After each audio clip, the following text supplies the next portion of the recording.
hearth and left for about half an hour.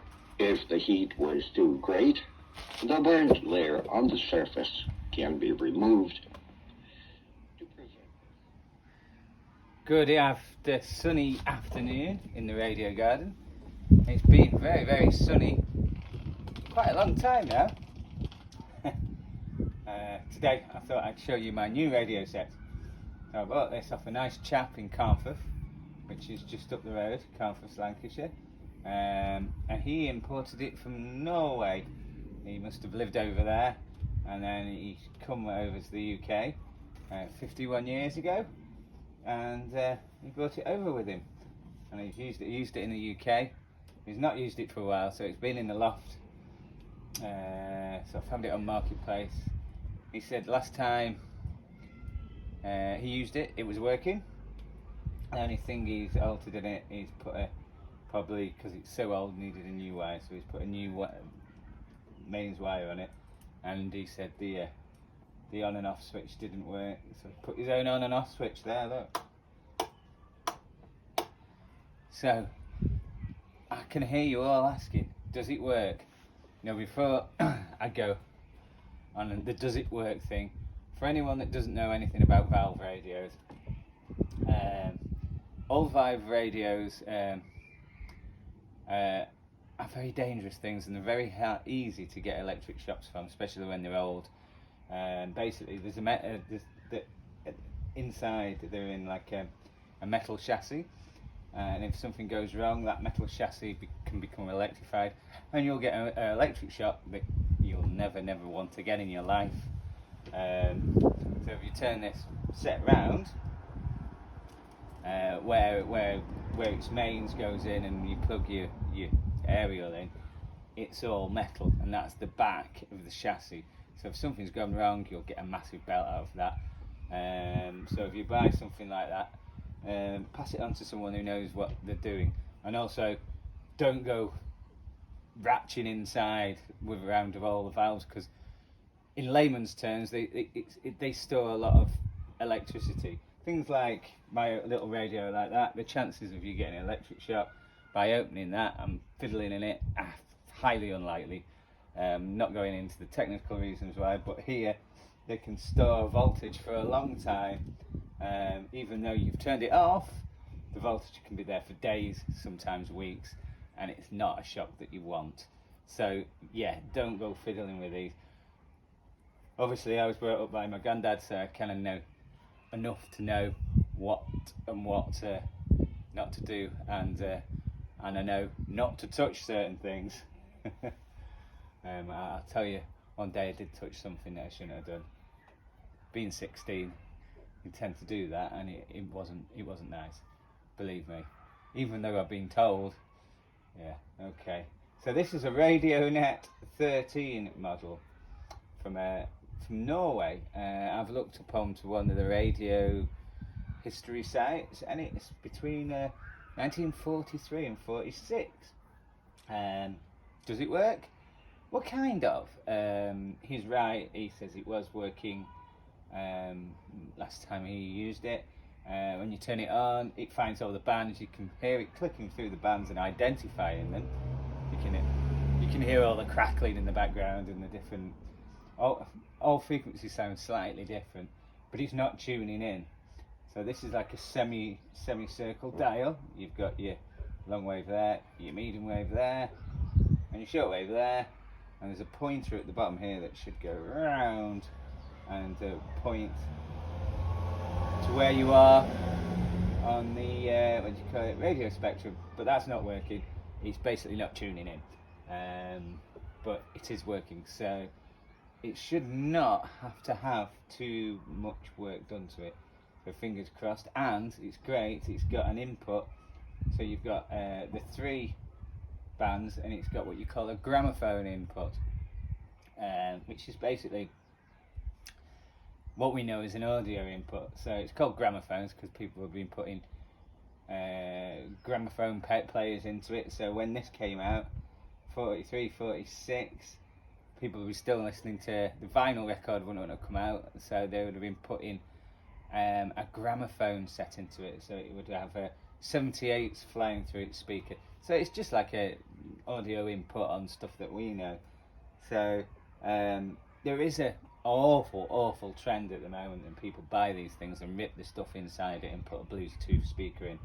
If you do that, you really need to have a word with yourself, because the technology in here is great, and there's lots of people that are looking for stuff like this to restore, and actually you don't need to put the Bluetooth speaker in it, just give it a professional, and he'll get what you call the radiogram setting working, and you'll get it through glorious valve sound, and valve sound sounds very different to normal sound. People say it sounds it sounds smoothing. It's a different sound. I mean, even what do you call it? Guitarists actually think that. So especially, I think Marshall do it quite a lot. Their actual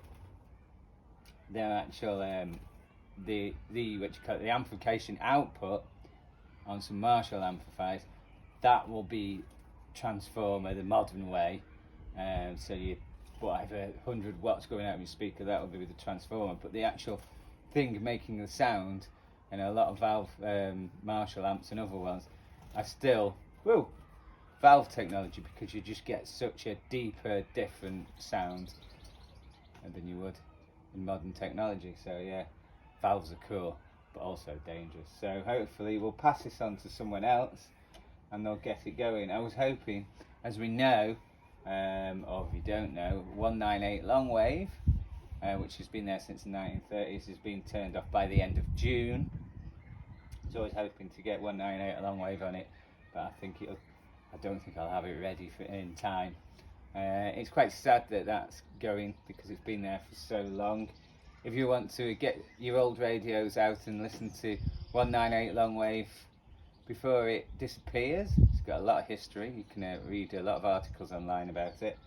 I do pretty quickly, because I think what they're going to do in June is for the last 3 weeks they're just going to play a loop to tell you to retune to FM or use online. So I don't think it'll carry programs right till the end of June. So I'll be getting all my dad's old radios out. Well, I have been listening to long wave on my dad's old radios in the last couple of weeks. It'll be a sad day when he's gone. So just thought I'd show you this. Another thing I bought is it's quite a small thing. I don't know if you can see it. It's called an ATS-25. This is 25 Mark 1. Mark 2's out now. This is Mark 1. I think the difference is the Mark 2's got RDS on it. So if you're on FM, it'll tell you what radio stations you're tuned to, which this one won't. Unfortunately, this one's faulty. Obviously, it's run by a microchip inside, and it's picking up interference from this microchip pretty badly. So if I run the little telescope aerial, it's absolutely awful. I've got a wire probably about 15 meters into it now. It's performing okay, but it's not right. My my only comments about this set is it's quite novel, but it's also quite small. So you have to get your bins out. So if you're into tuning around shortwave, you can't beat a Teskin, because obviously the numbers are a hell of a lot bigger. And this, because you've got your tuning, your fine tune and everything up there, is a lot easier to tune than that. The moment I've been listening to 16 meters, because we're in high sun, and 16 meters on shortwave is the only band at the moment that seems to be receiving something. The rest of them will be dead till later in the afternoon, because of what's going on in the ionosphere. Because yes, as we know, AM, medium wave, long wave, well, yeah, as we know, AM bounces the signals for the ionosphere, and they land back down on us in different places. Very interesting stuff. So this is Alright, not wrong. Goodbye.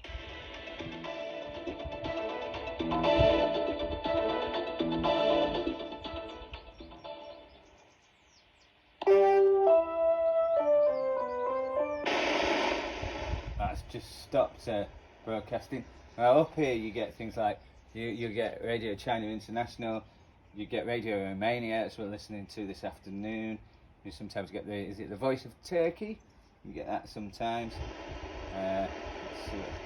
说了些要大家各尽其职、效忠朝廷的话，便将目光投向杨涟，盯了他许久。 So we're getting very strong signals on 16 meters at the moment. 正在为杨涟捏把汗时，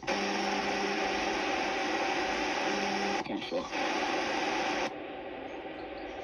So we're probably about 11 o'clock, 12 o'clock. I don't know. I don't even know what time it is.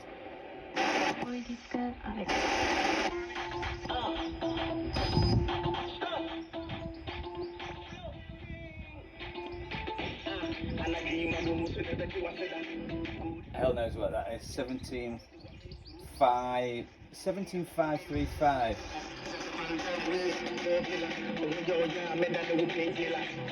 So I've got a similar aerial on this one, so let's see what that sounds like. Glasses down.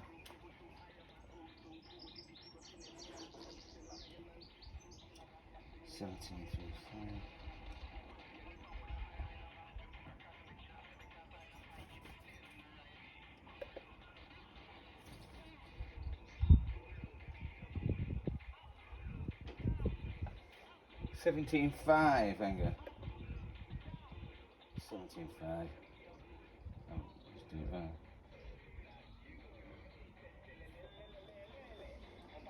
Yeah, let's get it on this one.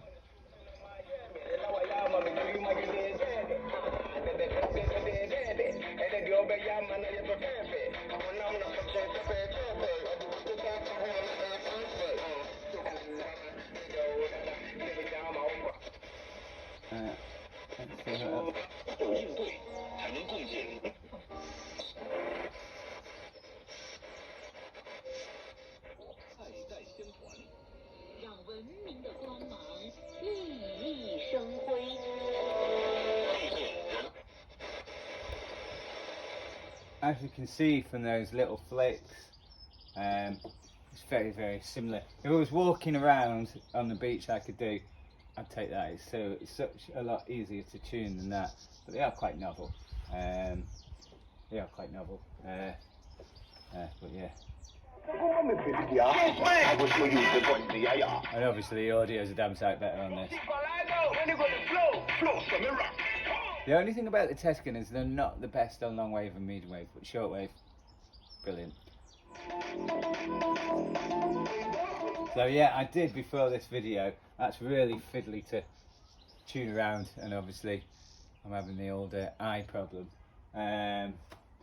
It's really fiddly to tune around, but I did go onto the different stations to see which one was the best, and this has got the same similar aerial system into it, and that's comparatively better, I should say. But maybe that's my aerial system, I don't know. But yes. Oh,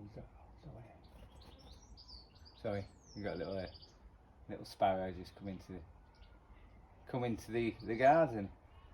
Yeah, I'll put some water out for them now. They're still eating some of the seeds, but it's not winter now, so the seeds are not the most important things, are they? It's water. So if you've got birds in the garden, make sure you put some water out for them, because it's damn hot. Right, just a quick one. I thought I'd show you my new radio. I'm on holiday this week, so plenty of stuff to do with my radios and little journeys, hopefully. So there's probably a few more shorts on my channel. I always go around and show people where I've been travelling. Remember to like and subscribe if you like this little video, and if you want to buy me a coffee, it's actually on the top of my YouTube channel. Thank you very much, and we'll see you soon. De 240 millions de dollars, je vous propose d'écouter le président de cette juridiction, Dieudonné Kamoulet.